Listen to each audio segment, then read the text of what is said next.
Abrimos un nuevo capítulo en este programa. Este capítulo se llama Los Narcosobrinos. Vamos a conversar con Jessica Carrillo, periodista vía telefónica desde la ciudad de Nueva York, en Estados Unidos. Y vía Skype vamos a tener al periodista e investigador venezolano Casto Ocando, quien junto a Jessica ambos han estado siguiendo todo lo que ocurre, en este caso de los narcosobrinos, juicio que se lleva a cabo en Nueva York.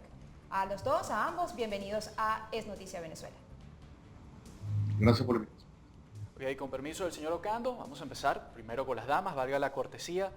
Jessica, ¿qué es lo más reciente que sabes del juicio? ¿Qué es lo último que se ha revelado en lo que está pasando en este proceso judicial de los narcosobrinos? Bueno, primero que todo, buenas tardes, ya casi noches a toda la audiencia, y a ustedes quiero extenderles muchas gracias, un inmenso agradecimiento por la invitación. Lo último que se sabe es que se reveló un informe, la Fiscalía reveló un informe donde expone las declaraciones que dieran los sobrinos de la primera dama de Venezuela, Cilia Flores, a los oficiales de la DEA en el vuelo de Haití a Nueva York. Estas declaraciones resultaron ser un tanto escandalosas porque en ellas afirman que ellos cuentan o narran cómo pensaban entrar en este negocio, cuánto pensaban ganar y quiénes estaban involucrados. Es decir, ellos decían que no necesitaban a nadie para pasar la droga desde el aeropuerto de Venezuela, el aeropuerto de Maiquetía. Ellos no necesitaban ningún contacto con ningún militar, con ningún miembro del aeropuerto o funcionario, porque por ellos ser quienes eran, por ser ellos los sobrinos, ellos tenían paso libre por el aeropuerto y junto con sus guardaespaldas podrían hacerse cargo de montar la droga en el avión en el momento de hacer el viaje, que no se llegó a hacer porque la DEA los detiene antes. Lo siguiente que se relata allí es que se menciona a Cilia Flores, pues en alguna de las grabaciones Efraín Campos Flores dice que el dinero producto de esta transacción iba a ser para la campaña de Cilia Flores hacia la Asamblea Nacional. Luego él en el avión le desmiente esto al oficial de la DEA, Sandalio González, y le dice que él solo lo dijo por protección, porque sus amigos en el mundo del narcotráfico le habían advertido que tenía que tener cuidado de no ser robado. Es decir, hay dos versiones, por supuesto no podemos saber cuál es la verdadera, o si alguna de las dos es la verdadera, porque ha habido muchas informaciones encontradas. Lo siguiente es que revelan que la droga la proveería las FARC, él a través de un contacto apodado El Gocho, nunca se revela el nombre, le proveería los 800 kilos de cocaína para que fuera trasladado a Honduras. Desde Honduras viajaría a México y de México llegaría a Estados Unidos. Sin embargo, la persona que llevaría la droga supuestamente a México y Estados Unidos era un informante de la DEA. Ahora bien, este relato que hace Jessica, que es parte de lo que develó el informe de la Fiscalía, deja muchas preguntas y muchas interrogantes, no solamente a los venezolanos, sino también al mundo. Señor Ocando, estamos hablando de que estos dos jóvenes no tenían ningún tipo de temor y se sentían libres, con poder, para poder colocar droga en el aeropuerto y trasladarla de un lugar a otro, porque como ellos mismos le dijeron en ese interrogatorio, no los iban a detener o no los iban a parar o no les iban a poner ningún tipo de obstáculo por ser sobrinos del presidente Maduro. ¿Qué lectura le da usted a este tipo de situación? Es decir, con pasaportes diplomáticos, esto es bastante grave lo que develó la Fiscalía de Estados Unidos sobre este caso. Mira, sin duda que es algo absolutamente sorprendente en un país normal, en cualquier otro país, pero no en Venezuela. En Venezuela ha pasado muchas veces. La primera vez que yo recuerde que un narcotraficante colombiano utilizaba pasaporte diplomático fue hace más de 10 años. Había un narcotraficante que era apodado El Colombiano. a quien Feris Farid Domínguez, que por cierto está preso en Estados Unidos, y él entregó los pasaportes que le habían firmado en ese momento el canciller de Venezuela, creo que era José Vicente Rangel, y esto ha sido una práctica absolutamente constante en la actualidad, todavía se mantiene, y luego todo este tráfico que hay, que es importante que la gente entienda que es una tarea bastante complicada traer droga desde Colombia, ¿no? Porque la droga se produce en Colombia, la droga es suministrada por la FARC. Por cierto, ellos admiten que el grupo que les estaba suministrando la droga originalmente era la FARC. Entonces, la droga se produce en Colombia, tiene que pasar la frontera, tiene que pasar al territorio venezolano, luego tiene que transcurrir digamos, un laberinto de alcabalas, de puestos de observación, etcétera.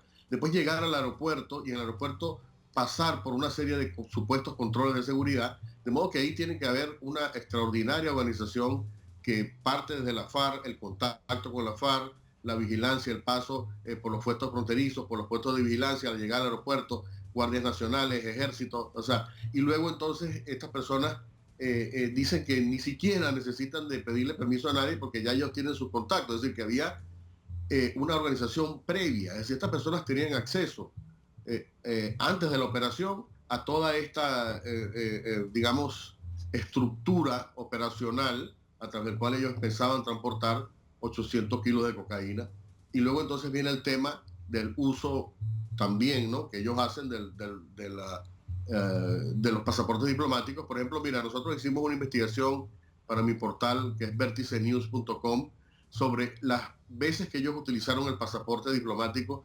Y mira, hay viajes para Miami, hay viajes para Centroamérica, específicamente Tegucigalpa, San Pedro Sula. Obviamente ellos utilizaron para llegar a Haití. Hay un viaje a Medellín, por ejemplo, que ellos hicieron. Hay viajes a Madrid también. Y lo que ellos hacían era que salían de Venezuela con el pasaporte regular y llegaban al país de destino con el pasaporte diplomático, porque obviamente cuando estaban en estas misiones durante este proceso de negociación de este tráfico de los 800 kilogramos, y fue lo que hicieron cuando se reunieron con este personaje con el cual se reunieron en las afueras de Tegucigalpa, que por cierto, esta persona, que fue la persona que inició, que pasó el tip por primera vez a la DEA, era un personaje que es catalogado en el informe con la sigla CW1, que es simplemente una identificación del informante, pero que se sabía que le decían el sentado, porque era una persona paralítica, estaba en silla de ruedas. Esta persona, después que detuvieron a los narcosobrinos en Haití, lo asesinaron 24 días después, murió, bueno, o sea, aparentemente como represalia, ¿no? Entonces, o sea, no solamente son las interrogantes o sea, definitivamente estas personas estaban metidas con toda la intención y con toda la estructura necesaria, y eso es lo más importante, en mi opinión, de las revelaciones de la Fiscalía. Es decir, la Fiscalía da un golpe duro de opinión pública y dice: estas personas, lejos de lo que el gobierno venezolano quiere decir, no son inocentes, sino que estaban metidos hasta el cuello en esta operación. Señor Ocando, retomo con usted. ¿Es posible que estos dos jóvenes hayan hecho todo ese tipo de movimientos, todos esos nexos, todo, sin que el presidente Maduro o la primera dama Cilia Flores se enteraran de lo que estaban haciendo? ¿Es posible esto? Mira, hasta ahora no hay evidencias de que ellos supieran. Lo que me parece delicado es que estas personas puedan actuar con ese nivel de impunidad sin que estas personas lo supieran, sin que sus personas responsables, porque obviamente la familia de Cilia Flores tiene una característica en Venezuela, y es que para todos los cargos que ella ha ocupado siempre se hace rodear de un enorme grupo familiar que tiene sobrinos, tías, primas, abuelas, bueno, de toda gente. Ha trabajado siempre en los lugares donde ella ejercía funciones públicas. Por ejemplo, en la Asamblea Nacional, cuando ella era presidenta de la Asamblea Nacional en Venezuela, se descubrió que tenían 46 familiares trabajando en la Asamblea, en la nómina de la Asamblea Nacional cuando ella era presidenta. Entonces, una cantidad enorme de sobrinos, primos, como dije, tías, hermanas, y entonces yo me imagino que no es, es muy complicado, ¿no? Tratar de seguir a la pista, pero lo que a mí me parece es que se cumple el patrón que hay con todas estas personas, y eso pasa también con la familia Chávez y con los poderosos en este momento en Venezuela, que utilizan las conexiones, ¿no? Y probablemente, muy seguramente, mejor dicho, las influencias de alto nivel, conexiones con generales, con oficiales de la Guardia Nacional que controlan aduanas, aeropuertos, y simplemente con decir yo soy el sobrino de Cilia Flores, no hay funcionario en Venezuela que te pueda decir que no a una persona que diga mi tía es Cilia Flores. Y esto es lo que ha pasado y esto es lo que sigue pasando en Venezuela. No necesariamente, repito, estaban bajo conocimiento de Cilia Flores, y eso es una de las investigaciones, ¿no? Es una investigación paralela, por lo menos de la DEA. Ellos están tratando de determinar hasta qué punto, no solamente Cilia Flores, sino también otro primo clave en esta operación, que se llama Carlos Eric Malpica Flores, que es otro sobrino, que actualmente o hasta hace poco fue vicepresidente de finanzas de PDVSA y tesorero nacional, es una persona que dio contratos, que es la persona encargada de dar los contratos de PDVSA en Venezuela. Hay una investigación paralela para establecer si estas personas estaban vinculadas a esa red de tráfico de drogas, ¿no? Pero hasta ahora no hay una evidencia, o por lo menos la Fiscalía no ha mostrado eso. Sin embargo, sobre el caso de este personaje, Eric Malpica Flores, los fiscales han alegado que Campo habría en alguna oportunidad acudido hacia su primo y a solicitarle algún tipo de comisión, y que como este se negó, pues esa fue alguna razón por la cual decidieron entrar en el tema del narcotráfico. Sin embargo, tenemos que hacer una pequeña pausa comercial, pero yo quería dejarle al aire una pregunta a Jessica y también al señor Castro Cando. ¿Cómo se presentan estos muchachos ante esta corte en Nueva York? ¿Están nerviosos? ¿Están confiados? ¿Están seguros? ¿Van acompañados? ¿Hay familiares de ellos que los acompañan a estas audiencias? Vamos a hacer una breve pausa comercial y al regreso quisiéramos que nos contaran o nos dibujaran un poco cómo son estas audiencias y cómo estos muchachos se presentan ante el juez en Nueva York. Vamos a una breve pausa. @CB24TV, nuestras citas en Twitter, sea copiloto de este programa con la etiqueta En Venezuela.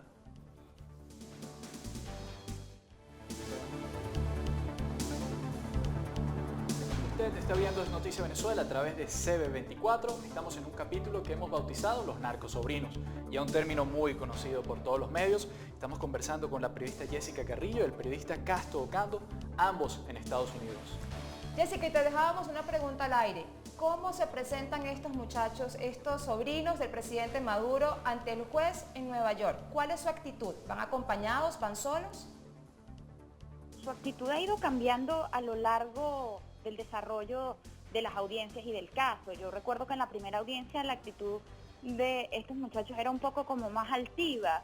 Era una actitud, su mirada, su posición corporal, sus gestos, era como de no me va a pasar nada.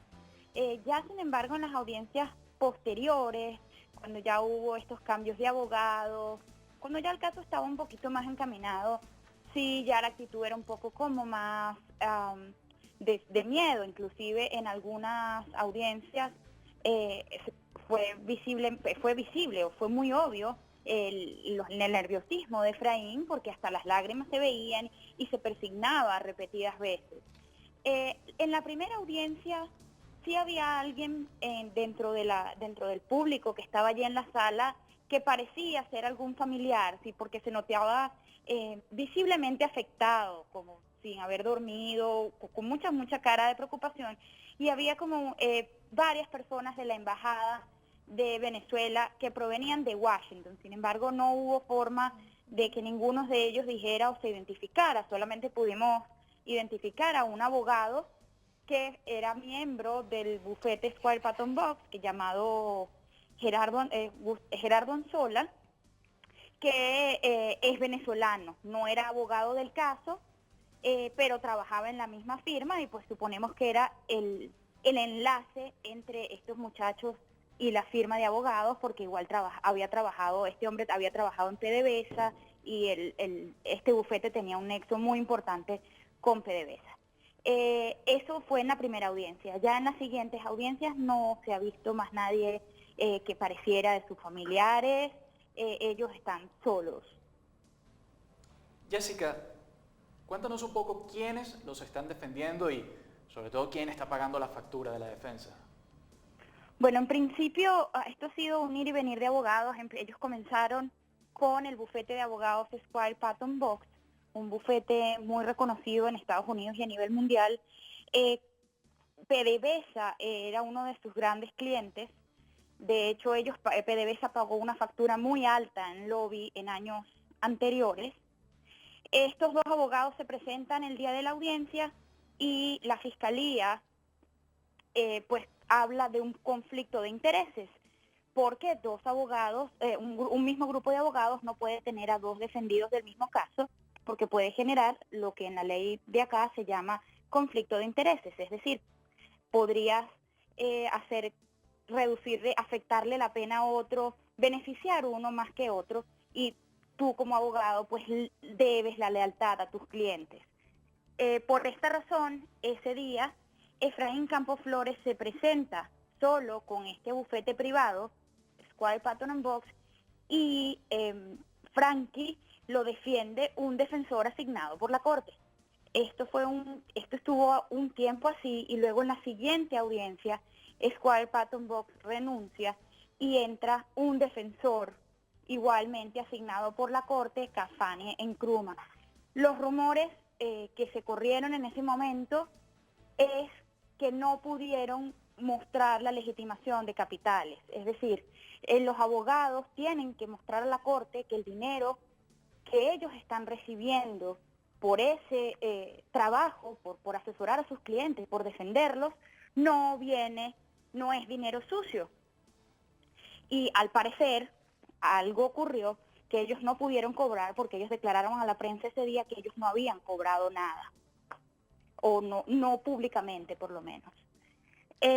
Luego aparecen estos dos abogados públicos, por llamarlos de alguna manera, apuntados por la corte, y de buenas a primera, pues estos dos abogados salen y entran dos grandes bufetes de Estados Unidos y a nivel mundial también. Hasta ahora no se sabe quién paga la factura, sin embargo, pues se presume, al igual que viene de la misma línea de PDVSA. Pero no es una cosa comprobada, no es una cosa a la que yo pueda afirmar con total responsabilidad. Un abogado que asiste a la corte, que es un abogado que va solo a analizar el caso como profesional, pues nos decía en la última audiencia que probablemente nunca se iba a saber con pruebas oficiales quién hizo este pago, quién pagaba por los abogados. Lo único que sí se sabe es que estos dos abogados, estos dos bufetes de abogados, están siendo pagados por la misma persona, porque se habló en una audiencia, nuevamente se trajo el tema del conflicto de intereses, y estos dos muchachos, Efraín y Frankie, renunciaron a tener un juicio libre de conflicto de intereses. Ahora, señor Ocando, esta pregunta para usted. ¿Hay algún tipo o ha habido algún tipo de vínculo entre los narcos sobrinos y lo que han llamado en Venezuela el Cartel de los Soles? Mira, hasta el momento que fueron capturados en Haití, obviamente no había habido un vínculo. Estas personas eran prácticamente anónimas, no tenían una vida pública, pero como expliqué al principio, para poder tener la capacidad de ofrecer, ¿no? y negociar con otros grupos en Honduras, como lo hicieron, para traficar 800 kilos de cocaína, obviamente tiene que tener la conexión con el Cartel de los Soles. Es decir, el Cartel de los Soles básicamente está integrado por militares activos venezolanos que controlan todo el acceso de las rutas, no solamente los puestos fronterizos, sino también las rutas, las carreteras, los puestos de vigilancia o de alcabalas, y luego los accesos también a los puertos a los puertos internacionales. De modo que tiene que haber habido una conexión de muy alto nivel, porque, repito, ¿no? 800 kilos de cocaína, que era lo que se planificaba traficar, iban a pasar por territorio venezolano, desde Colombia. Y uno no se puede hacer eso absolutamente si no tiene una conexión de alto nivel allí con el cartel de los soles. Señor Ocando, se nos está acabando el tiempo. Por favor, en 10 segundos, ¿cuál es su pronóstico sobre el veredicto que pinta este juicio de los narcosobrinos?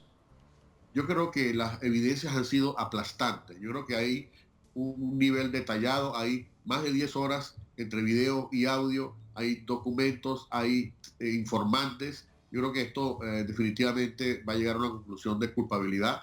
Aquí lo que va a quedar en cuestión es cuánto tiempo va a ser la condena. Jessica, y según tus pronósticos y todo el tiempo que has estado en estas audiencias, ¿cuál crees tú que será el veredicto? Sí, yo estoy de acuerdo con Castro en que probablemente pues haya una condena porque las evidencias, como muy bien él dijo, son muy fuertes, son muy contundentes y por otro lado no debemos olvidar que el fiscal que está detrás de todo este caso, Pret Bharara, es un hombre que se ha encargado de darle golpes duros, muy fuertes al narcotráfico en toda Latinoamérica. Pensamos con un poco de malicia, pues un fiscal de la talla de este señor no va a hacer un caso contra los sobrinos de la primera dama o de la pareja presidencial de un país sin tener un caso bastante sólido y sustentado. Sería un poco naif pensar que esta gente no armó un caso lo suficientemente fuerte como para garantizar una condena. Jessica Carrillo, Castro Ocando, periodistas venezolanos, ambos en este momento en los Estados Unidos. Muchísimas gracias por su tiempo. Vamos a cerrar de esta manera el capítulo de los narcosobrinos, como dirían por ahí, por ahora.